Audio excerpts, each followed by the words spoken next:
Hello? Am I live now? Okay, I think I'm live now. Man, we back. Hey. Yeah.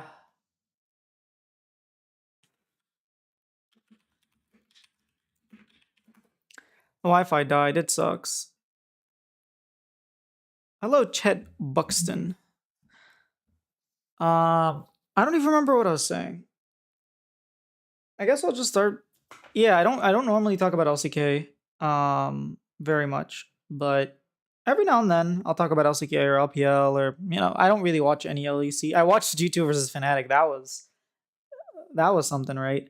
Um but yeah, just my thoughts on like T1. I thought the first game really the whole series reminded me like god damn it, how good is Peanut? Peanut is so good. Zeus is like Peanut, Zeus, and Viper Delight. Like Zeka was great as well, but just sometimes you kind of forget how good Peanut is, especially because like he just doesn't make it to foreign worlds. Ow, my ear. He hasn't like won a world championship or anything like that, right?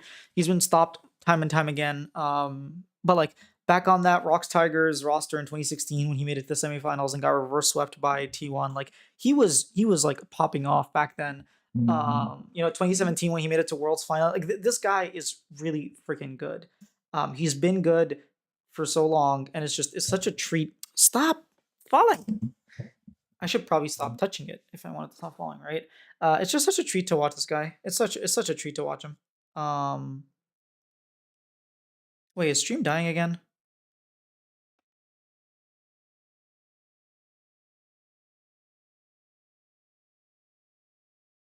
Huh?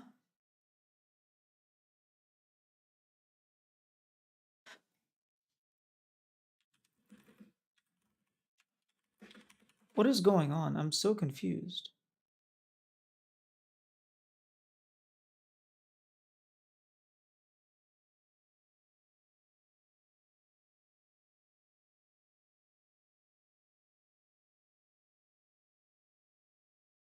We got on yet? We good? I think you mean. We good on YouTube? Okay, okay, awesome. All right. It completely froze for me, so I wasn't sure if it was good or not. Thank you though. Uh, yeah, just that like Peanut has been so consistently good. He's changed his play style over the years. Like 2016, he was this like super hard mechanical player. Now he's just like super cerebral. He still plays the Zyra. He still plays the Nidalee. He still plays the Diana. He pulled out a Diana and got like a 5-man Diana ultimate. To I mean, they still lost that game. It was game four, right? But still, like this guy is so good. His Poppy is like world class. People used to call him choker. He's not choking anymore. This guy is just really, really good. I don't know what word to say. Viper had a pretty bad. Like I watched. I'm a Hanwha Life fan, so majority of games I watch are Hanwha Life. Right. I'm really happy that we finally got our first. Um, well, yeah, got auto corrected. Got ganked by autocorrect. That's funny. Yeah. um. Yeah. I'm really happy that we won a championship last year because it's been a long time. Oh, I know what's happening.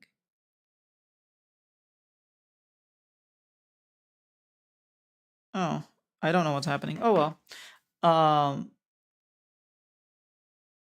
Yeah, this guy like can turn it on. This guy is so good. He just turns it on when he needs to, and he looks like a world class AD carry. He looks like one of the three best AD carries in the world, and I mean that's he's a world champion for a reason, right? 2018 was like when he debuted, right? 2018, he looked phenomenal. 2019, like he's just looked great every single year. Delight is looking like the best support in LCK. Like I know Carrier is still Carrier, right? But Delight is just year on year. Like where did Genji find this guy? I mean, I know where they found him, but they found him. 2022 wins a championship. 2023, no, sorry, 2020, no, 2022 was Lehens. 2023, he won the back-to-back championships. And then 2024 goes on. Hanwha Life still looks like one of the best supports in the world. Like he's just so good. I'm so happy. And then Zeus looks like world champion. Zeus looks unleashed. And this is something with T1 that I wanted to talk about.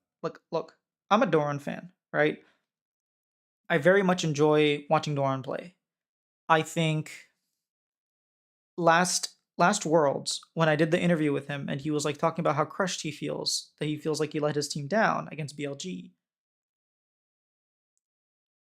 I was very sad, and I like the entire community was flaming Doran. And yes, like he had bad plays, but like this guy's been to Worlds first seed like 4 years in a row, right? Yet he just he's so good. He's done so much. And yes, he's not like he goes up against Bin, man. Like everybody loses against Bin. Uh anyways, I'm a Doran apologist. I will admit I'm a bit of a fan. But I thought when we saw Doran try to play like Zeus. Like T1 has an identity.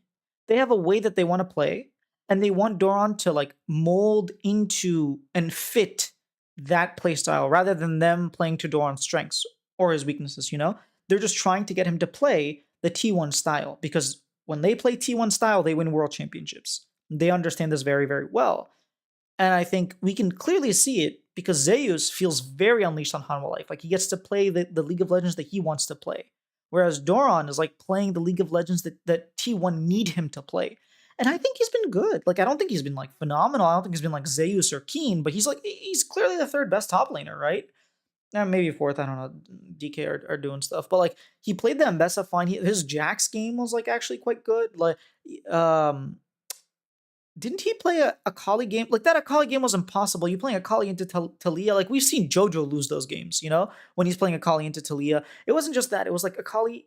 It was Akali into Talia, Olaf top, which I don't even know that Akali is like a counter to Olaf, but sure. And then there was Renata, so that he couldn't even like one shot somebody. And then lastly they had what was the jungler? A Mumu. There was a Mumu. Like you don't even need to see. You just stand in the center of Akali Shroud. You press R, bam, like Akali's dead. So I thought it was a pretty hard Akali game. No, but overall, I thought he did his job. He did what T1 needed him to do. The Jax game, like he got multiple picks. The Aurelia game, I thought was like I know people were like flaming him for his Aurelia game, but I was just like I don't know. I thought the Aurelia game was completely fine. His Rumble was like actually good. I mean, Doran he was playing into Cassante, but like yes, the Rumble game was good in my opinion. Um, the Zoe lost him the game. Yeah. So I saw people complaining about Soraka online. The Zoe lost him the yeah. I saw people complain about the the Soraka, and it's like, hey, you can't really play the comp does no like what do you do against Olaf? You need something like beefier, but I don't like again, I'm not an analyst or anything. The Zoe looked mega useless. I thought the Draven like Soraka were fine. Sure, maybe you could have went a little bit more engaged because like Viper was never really challenged or threatened. Like it seemed like pretty chill for Kalista. The other thing is like you're giving up Kalista to go Draven. I mean, why don't you just ban the Kalista like everybody's been doing and just play a different matchup? I know that once you get like super deep into the AD carry pool, like it's kind of hard, but dude, my phone is spazzing out. Somehow I deleted the message, didn't mean to. That's funny. Um, I don't know. It might be you. Maybe it is your phone. I don't know. YouTube is like acting very weird for some reason. I'm not entirely sure why, but at least on my end, YouTube's just like weird. 100%. Yeah. Yeah, the Zoe, I mean, Faker. Here's my other thing about like Faker. We didn't see the Nico. It wasn't banned. I thought Faker had like a really good Nico. Like maybe it's not an Oriana game. I guess you don't want to play Oriana into like freaking Olaf and what's his name? Olaf Amumu. But I just yeah, I think he saw Showmaker play it, win some games, and so he went. His Mel game, Faker's Mel game. I'm sorry, I don't want to like criticize Faker too much, but like it was unclear to me why Smash and Doran were getting a lot of the blame when Faker didn't know how to use like it's not okay, he knew what to do on Mel. It's just he clearly wasn't comfortable. Like whenever Zeka was going with his chains onto Faker, he would reflect it. And then he would go onto Faker. Like he got first blood and then immediately donated it back by doing that. Like it was a very uninspiring Mel game. I think we saw much better Mel games. Um, Sophie, no, thank you. I don't. Yeah, no. How do I erase? Where's mod view? There we go.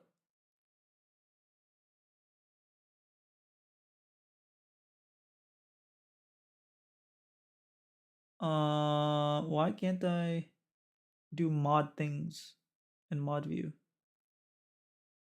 Hello? Por favor?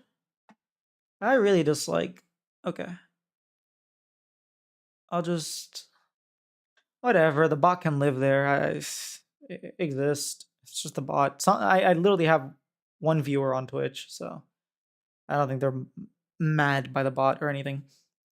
Yeah, I thought Faker's Mel game wasn't inspiring. I thought Keria did really well on the Blanc early on, but then afterwards, like he couldn't do anything on the Blanc.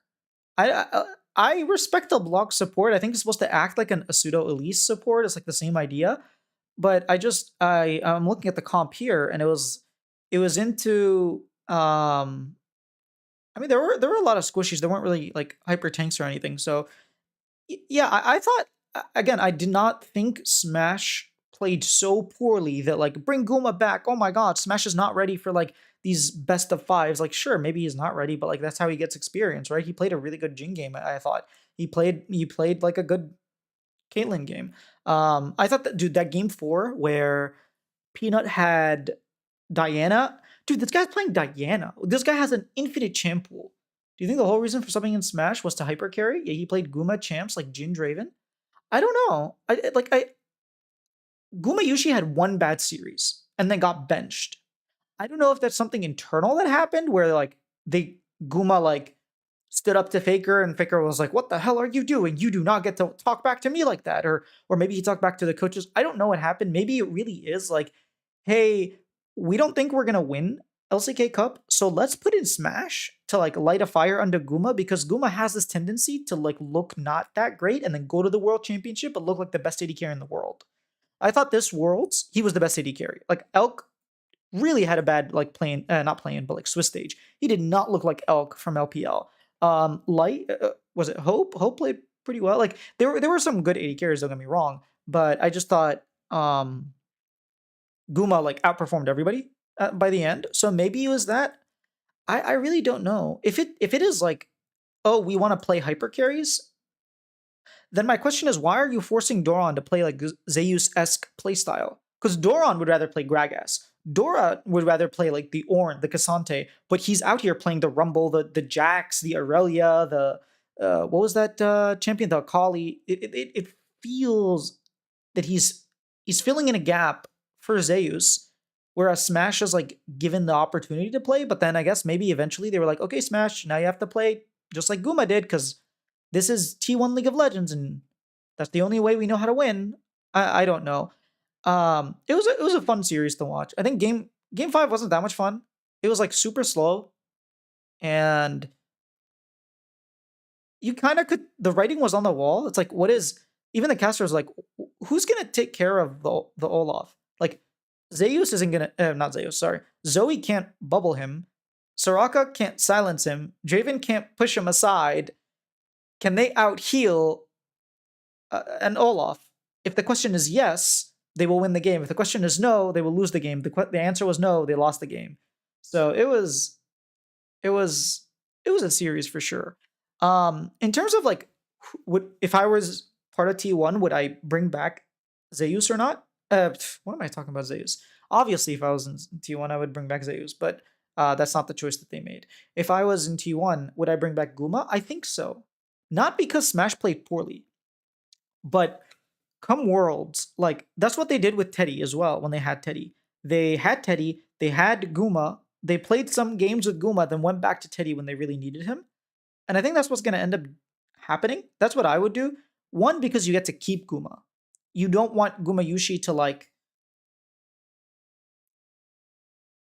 to stop caring or to stop try harding because he knows next year he's going to be on a different team, right? You want him to like really care and play because whether he gets a good team next year or not depends on how well he plays on T1. This is his last chance to win another world championship on this team, etc., etc. It's like he's making a brand for himself. He has all these brand deals and stuff. Like you want obviously it's in his best interest to play very well. And at the same time, you clearly have Smash, who's like already got a taste for tier 1 League of Legends, knows that he is valued beyond belief, knows that T1's going to pick him up. And I think he can be very happy with, like, hey, I played all of LCK Cup, most of LCK Cup, right? Ever since I got subbed in. And I'm happy with the situation. I know that, like, I can gonna keep practicing. And guess what? If Gumayushi starts playing poorly, I know I have the starting spot again. And I know that going into next year, they're probably going to get rid of Guma because my contract is going to be $2, whereas his is $2 million. Not literally, right? But like my contract is going to be way less. And I'm going to like make a name for myself on T1 because every player that makes a name for themselves, every player on T1 is going to make a name for themselves. So like his career is set, right? Think about this like 16, 17-year-old. How old is Smash? Smash Nai. He is, I'm blind. Where are my glasses? It's way too far. Like the text is so small. He's 18, right? He's born 2006. He's 18. He's turning 19 in June. This guy is 18 years old. He's going to his mom and he's going to his dad. He's going to his family and he was like, did you see me on the biggest stage? Did you see the crowd? Do you see me on T1? SK Telecom. Like this team, I'm playing next to Faker, by the way. Every parent in Korea knows who Faker is. It's like not knowing who like Michael Phelps is in the US, right? Everybody knows who this guy is. This guy has a building in Korea with his name on it. Like the fact that he's there on stage with Faker, I think just gives a lot of legitimacy to his career, to like his family, his life, his entire life. Smash's life has changed by this. Like I'm happy for him. I still think you need like the veteranship of Gumayushi is going to like help them ride out this last year because I don't think this roster like sticks together. I think they make the change to Smash, but I think it's good that you're showing him, look, we are invested in you. Look what we made happen for you. So come play for us because you're always trying to find that next generation, right? Whenever you feel like your carries. I don't think Guma is washed by any means, but I think like if you have the next best AD carry, like go for it, right? Something needs to change with this T1 roster. They're not always going to keep winning worlds, right? They can't keep doing that. They can't keep losing every single split, sometimes barely making it to worlds and 4th seed and then winning world. Like it's not going to keep happening, right? So you need to make that realization that like, hey, who's next? The next, where's LCK Cup? There we go. The next game I want to talk about, match list. Nongshim versus Gen G is going to be so much fun. I'm a fan of what's the Lehens. I'm not a fan of Kingan to be honest, but I'm a fan of Lehens. So I'm excited to see Lehens play against Gen G. It's going to be quite fun. But yeah, Gen G versus Homolife. Now this matchup, I did not expect it to go this way. I really did not expect. Oh, I can see all the pick and bans this way. That's so cool. Game 1, Game 2, Game 3, Game 5. Okay, the next matchup I did not expect. Like when I saw Game 1, I was like, oh my god, is this going to be 3-0? They looked so good. Like Zeus looked great. I thought Keen on Kisante Game 1 was like a god. Like he was just playing around with him. He was so good Game 1. I thought, like, Corki is so broken, by the way. Corki is so broken. Like, Ruler was playing Corki. I know they lost that game. I know Gen G lost that game, but I actually thought they played well. I don't know what you do with Vi like that game. Like, every time Vi goes onto Kaisa, freaking Rakan just comes, charms her. Like, you're not going to one-shot Kaisa. You need to use your abilities, and you can't. Because all you're doing is pressing R, and then I felt like they were never in a situation where Chovy could use his Aurora ult, where Corki could throw his rockets, where everybody could engage. And I thought like Hanwha played just really well. Again, Peanut on Sejuani looked great as well. I thought everybody on Hanwha played well. I'm very happy that Zeka's playing well, but I'm just not a Zeka fan, so I'm just not going to mention him. Game 2, though, like, okay, I saw a lot of criticism for Ruler. Like, oh my god, Ruler, like, is playing so poorly. Canyon's playing so poorly. I will give you that much. I think Canyon could have played better. I think his Vi game left a lot to be seen. His Wukong game left a lot to be desired. His Lilia game, I mean, dude, we're gonna get to that Game 3 draft. I felt very frustrated as an MF player to play that. You're playing MF Leona. You never once got an MF Leona ulti combo. There was never a situation where Leona ults and then MF ults and the person dies. Maybe it happened once, but in general, like we got no good MF situations. You're not picking MF to be DPS. Like this is not a hey MF go lethal tempo and just like no. This is like we're setting up a wombo combo. Lilia's gonna sleep them, and then MF is gonna ult. Leona's gonna CC them, and then MF is gonna ult. That just never happened. They were never on the same page. They never did that. And I'm not gonna blame Ruler for that. Like Ruler was there. I know people are gonna talk. I saw a lot of complaint. Like I was going through Twitter and the Reddit thread, and people were like, "Oh, he's just like farming top lane." Like he never could have been to that bot lane play because everyone else was closer. And the fact of the matter is, he was like he got a tower, right? He got something. So him split pushing was not bad. I think that's where he should have been. I just think everybody else should have ran. I don't know. I thought he got like unnecessary flack.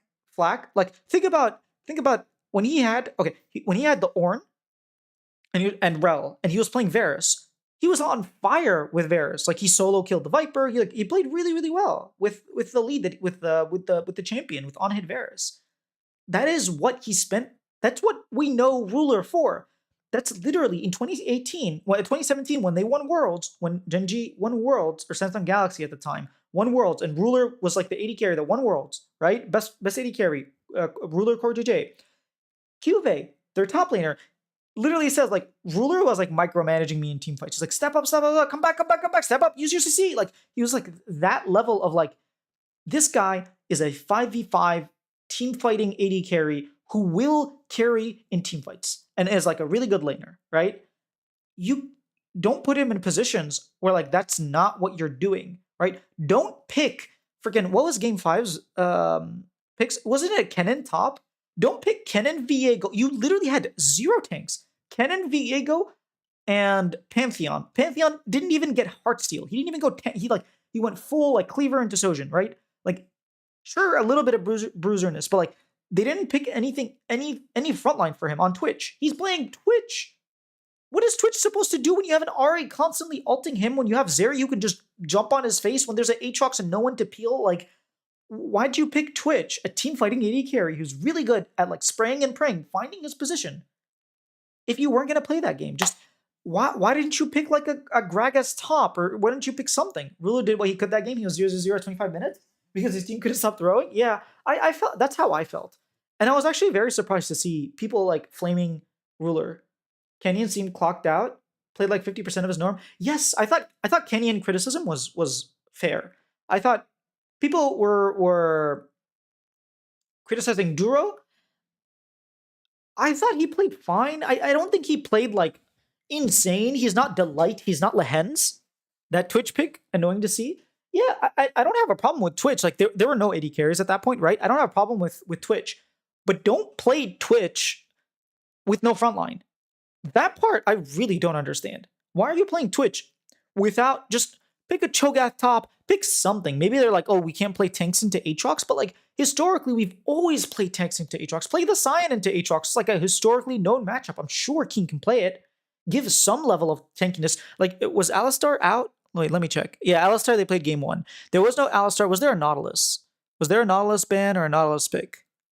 No, you could have played Nautilus. And maybe Twitch Nautilus isn't like the comp, but you could have maybe played any other tank in the bot lane. Heck, even play Gragas, play something tanky, and just give him some level, some semblance of like frontline so that he can do his thing. They picked a lot of skirmishers and then a teamfight AD carry instead of like, I mean, there weren't that many good options for AD carry, so I was frustrated for Ruler because he's not playing like he was in 2023. Like, don't get me wrong, he's not playing like peak time like 2022, 2023 Ruler. But at the same time, he wasn't the reason they lost. He wasn't playing poorly. Yeah, and then there's one more thing I wanted to bring up. I thought Game 4 was like phenomenal. Dude, Game 4 was such a weird draft because we saw Peanut Zyra again. We saw them like go Renekton mid into Smolder, which I just thought what Genji did that game 4, where like they took the Camille, they were like, haha, we lied. It's not Camille into Fiora. We're gonna pick Mbessa into Fiora, and Mbessa's actually not that bad into Fiora. I thought Zeus played the Fiora phenomenally. Like Zeus feels so unleashed. The fact that he got to play his Fiora, his Aatrox, his Rumble, like he's really just doing what he wants to do, and I'm really glad to see that. But I thought game 4 by Gen G was like, dude, you know Chovy come 21 minutes or 20 minutes, he's gonna have all his smolder stacks and he's going to destroy the game. And that's what happened. He just picked smolder, he scaled, and he won the game. And it was a fresh of breath air because I felt like Gen G game 3, like game 2 was shaky. They won game 2, but it was shaky. And then game 3 they lost again, and it was like, oh my god, what is happening to Gen G? They're gonna get like 3-1, and then they come with game 4, and it's like, okay, now it's a series. It's kind of like what happened with Hanwha Life and T1 game 5. Like Hanwha Life had one Nexus turret left. They were about to lose, and like Peanut just barely clears the wave with the Mumu, so that they can't end, and they end up winning that game, which I love. Like you always keep fighting, right? You don't just like FF. And then they actually ended up winning that game. That was crazy, by the way. Like the fact that they won that game, I was so sad that they was like, oh no, Hanwha Life, please win, and then they won. So it was really good to see. I'm sure Zeus was like absolutely happy that they did that. Masterclass draft for Genji in Game 4, yes, I agree. Then just get I know. Yeah, it's like when you're playing GeoGuessr and like you see something, you're like, oh, I used to live on that street. I know that street. Like I know exactly where that is. And you click on it, and you get like within a mile or something, within like a kilometer, and then the next game, and it's like, bro, it's a desert. How the hell am I supposed to know? And you're like, maybe it's the Sahara Desert. And it turns out it's like a little small village in Nevada, and you're like, what the hell? That's exactly what it felt like. Game 5, Kennen, Viego, Silas, like Twitch. Okay, Silas. Maybe let's try to rationalize Silas into Ari makes sense. Yeah, that's the only thing I can say. Silas into Ari makes sense. Wouldn't Sivir be better for Game 5, Hanwha Life versus Gen G? Was Sivir open? It was. I mean, I think so. I think Sivir would have been better because Sivir can at least clear waves. Twitch can't even do that. I think you're right, Erwin. I think Sivir would have been better, but we don't know that Rulers like wanted to play Sivir or he was given the option to play Sivir. I don't know that the Sivir Pantheon is a lane. Maybe then you have to go to like a different lane. Maybe Sivir Lulu. I think Lulu is open, right? No, they banned Lulu. Okay, so you couldn't have went Lulu. You could have went. I mean, Sivir Nami really isn't a lane. I don't know. You could have went Sivir Nautilus. Like if you needed some level of engage because they have Zeri, right? You need someone to get on Zeri, and like they never really got good flanks on Kennen. I think maybe the idea was we have a lot of good team fighters. Silas stealing Ari ult. You have Twitch opening up. You have the Pantheon ulting in. You have Viego getting his resets. You have Kennen getting these huge ults. And it's going to be like this masterclass. Like this is like one of those drafts that only Gen G can make work. And then it's like, no one can make it work. Twitch was the same pick they did against FlyQuest. Gen G played Twitch against FlyQuest? When did that happen?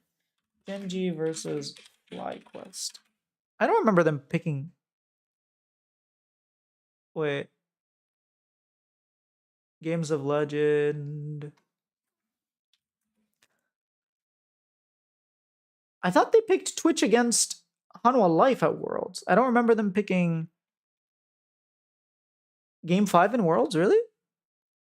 No, they picked Ziggs. They picked Ziggs Smolder. They didn't pick Twitch. They picked Twitch Game 3 against Hanwha Life at Worlds and won. I think it was Twitch plus Nocturne. But in Game 5, their draft was Rumble, Skarner, and then they picked the Smolder into Yone and just completely destroyed. And then it was Ziggs with Maokai support. Yeah. Actually, why did they not play Maokai? Was Maokai played this series? I don't see. Okay, no Maokai here. Oh, yeah, it was taking Game 3. Never mind. Because I knew the Sejuani was taking Game 1, but then I was like, Sejuani Maokai seems to make a lot of sense. Yeah, so I don't. It's not just that their draft wasn't great. It was like they didn't play well. Game 5, it felt like they were just. Maybe it was just a draft issue, honestly. Like they just couldn't do anything, right? Also, Peanut keeps playing Nidalee and winning. Like, what is this guy? Like, this guy is. I don't know what he's on about, but this guy's so good. This guy's so good. Peanut. I wouldn't be surprised if they lost to DK just because DK actually looks really good. But if they beat DK, I mean, come on. How could you not love Peanut? This guy's so what is he, 6, 7 time champion at this point?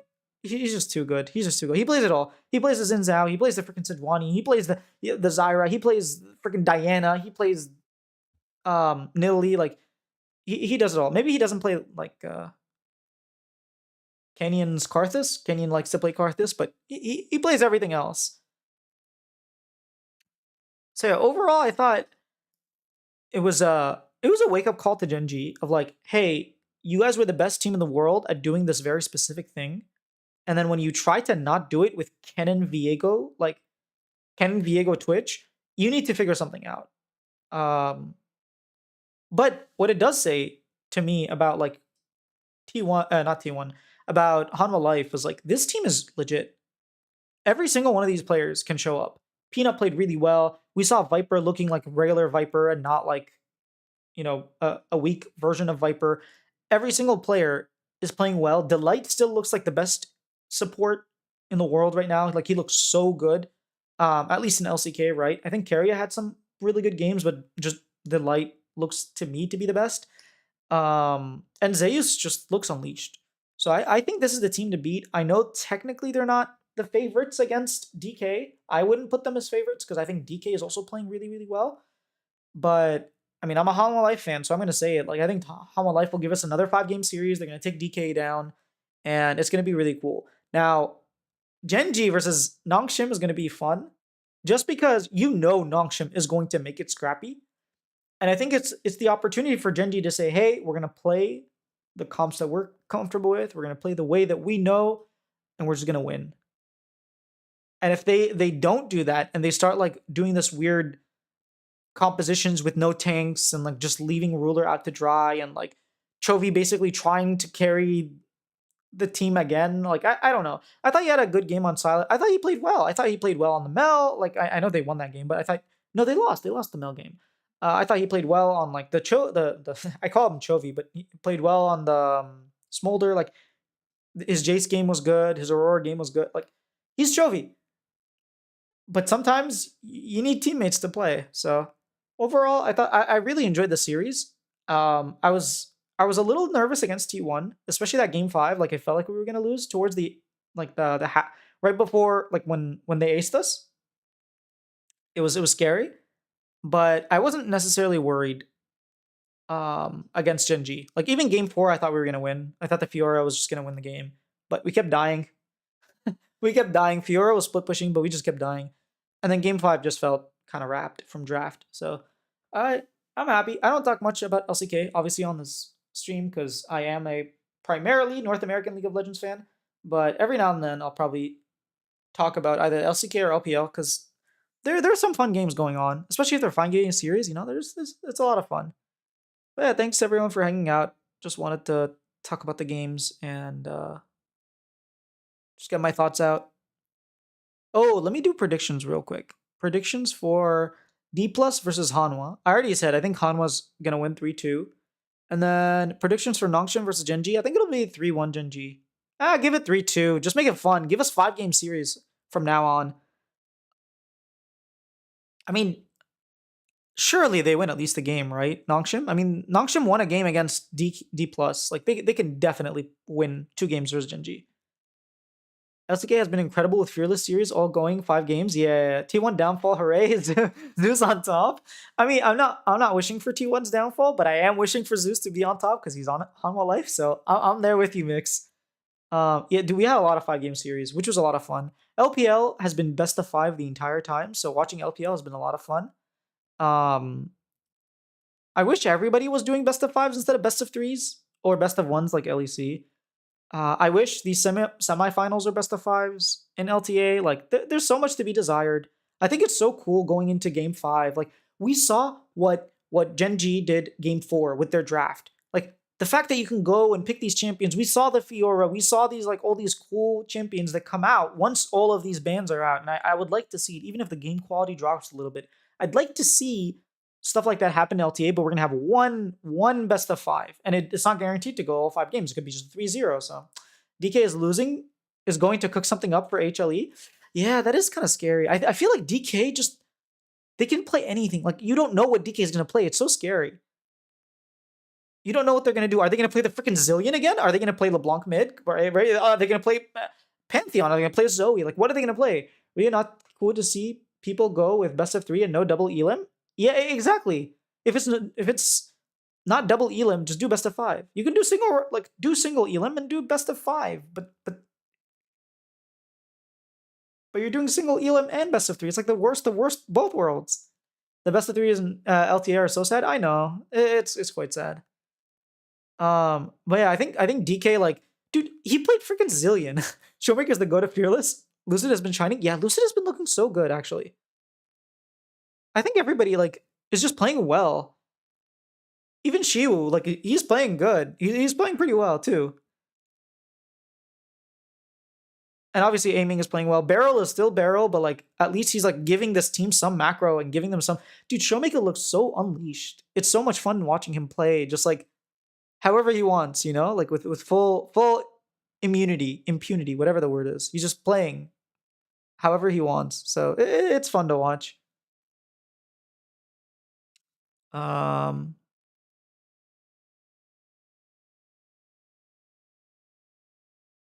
Anyways, yeah, that's what I think. I think it'll go 3-2 versus Nongshim, and I think it'll be 3-2 versus Homa Life as well. Like I think it's gonna go all 5 games. We're gonna get 10 games. I know they're played. When are they played? It's not tomorrow morning. It's the day after, right? It's like the 19th, and then that's the D plus Kia versus Hanwha, and then the game after is the 20th. So I don't know if I'll do another stream talking about the maybe after LCK ends. But for now, yeah, those are my thoughts on LCK. It's fun. It's these matchups are quite hype. The T1, like Hama Life going back five game series twice in a row. Hopefully a third time in a row is gonna be a lot of fun. But yeah, thanks guys for hanging out. I'm gonna go play some League, and then I will see you guys Wednesday for crap. I forgot my podcast name. LTA report. There we go.